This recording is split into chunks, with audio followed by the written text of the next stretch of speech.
નમસ્કાર દર્શક મિત્રો, હું નીતિન પટેલ. તમે જોઈ રહ્યા છો મારું મહેણા ન્યૂઝ. હવે જોઈએ આજના સમાચાર. બનાસકાંઠામાં સ્થાનિક સ્વરાજ્યની ચૂંટણી બાદ ભાજપ પ્રદેશ પ્રમુખ જગદીશ વિશ્વકર્મા દ્વારા કરવામાં આવેલી વિવાદિત ટિપ્પણીને લઈને કોંગ્રેસ મેદાને આવી છે. સાંસદ ગનીબેન ઠાકોર અને નારી શક્તિના અપમાનના મુદ્દે આજે થરાદ ખાતે કોંગ્રેસ દ્વારા આક્રમક વિરોધ પ્રદર્શન કરવામાં આવ્યું હતું.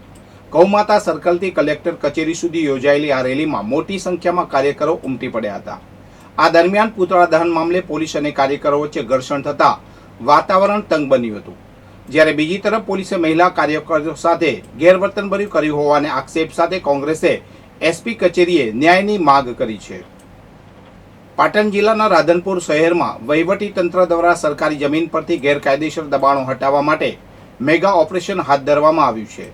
વોર્ડ નંબર 5ના બલોચવાસ વિસ્તારમાં સિટી સર્વે નંબર 1701 હેઠળની કરોડોની કિંમતની 5734 ચોરસ મીટર જમીન પર છેલ્લા 40 વર્ષથી રહેલા કાચા પાકા બાંધકામો પર જેસીબી ફેરવી દેવામાં આવ્યું છે.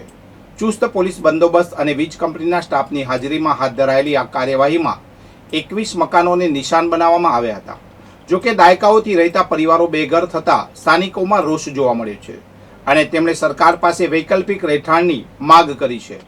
સુપ્રસિદ્ધ આત્રાધામ અંબાજી મંદિરમાંથી દાનની રકમ ચોરી કરવાનો એક સનસનીખેજ કિસ્સો પ્રકાશમાં આવ્યો છે. મંગળવારે ભંડાર ગણતરી દરમિયાન લાઇટ એન્ડ સાઉન્ડ શોના એક હંગામી કર્મચારીએ રૂપિયા 1,04,000ની કિંમતની નોટોનું બંડલ ચોરી લેવાનો પ્રયાસ કર્યો હતો. જોકે કુદરતી ન્યાય કહો કે નસીબ, બાથરૂમ જતી વખતે હાથમાંની નોટોનું બંડલ પડી જતા આ સમગ્ર ભાંડો ફૂટ્યો હતો. મંદિર વહીવટદારે આ મામલે પોલીસ ફરિયાદ નોંધાવતા આરોપીની ધરપકડ કરવામાં આવી છે અને ચોરીની રકમ બેંકમાં જમા કરાવી દેવામાં આવી છે. બનાસકાંઠા જિલ્લાના હડાદ પંથકમાંથી એક હચમચાવી દેનારી ઘટના સામે આવી છે, જ્યાં જમીનના નજીવા વિવાદમાં સગા લોહીએ જ લોહી વહેવડાવ્યું છે. હડાદના નવાબાસ કાંઠ ગામે યોજાયેલ પરંપરાગત ગોરના મેળામાં જ્યારે હજારો લોકો આનંદ માણી રહ્યા હતા, ત્યારે જમીન બાબતના જૂના મંદુકે ઉગ્ર સ્વરૂપ ધારણ કર્યું હતું. તોરણીયા ગામના શખ્સે પોતાના સગા ભત્રીજા પર ક્રિકેટના બેટ વડે જીવલેણ હુમલો કરી તેને મોતને ઘાટ ઉતારી દીધો છે.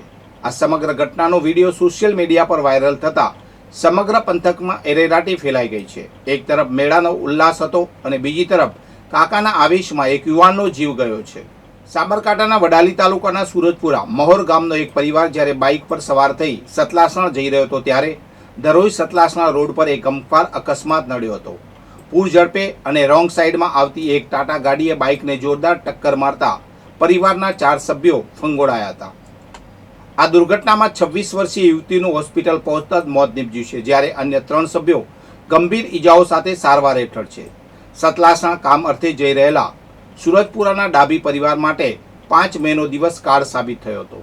બપોરના 2:30 વાગ્યાના સુમારે ધરોડ રોડ પર બેફામ ગતિએ આવતી કારે બાઇક પર સવાર 4 લોકોને અડફેટે લીધા હતા. આ અકસ્માતમાં મનીષાબેન જયંતિભાઈ નામની યુવતીએ જીવ ગુમાવ્યો છે, જ્યારે વિજયજી ડાભી, તેમના માતા અને અન્ય એક બહેન હાલ ગંભીર હાલતમાં વડનગર સિવિલ હોસ્પિટલમાં ફ્રેક્ચર જેવી ઈજાઓ સામે ઝઝૂમી રહ્યા છે.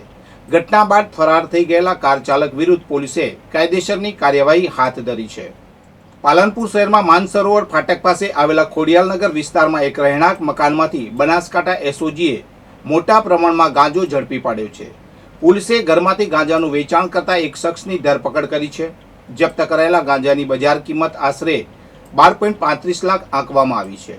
બનાસકાંઠા રેન્જ પોલીસ મહાનિરીક્ષક પરીક્ષિતા રાઠોડ અને જિલ્લા પોલીસ અધિક્ષક પ્રશાંત સુંબે દ્વારા માદક પદાર્થોની હેરાફેરી અને વેચાણ કરતા તત્વોને પકડવા માટે કડક સૂચનાઓ આપવામાં આવી હતી. આ સૂચનાઓને આધારે એસઓજી શાખા સક્રિય બની હતી.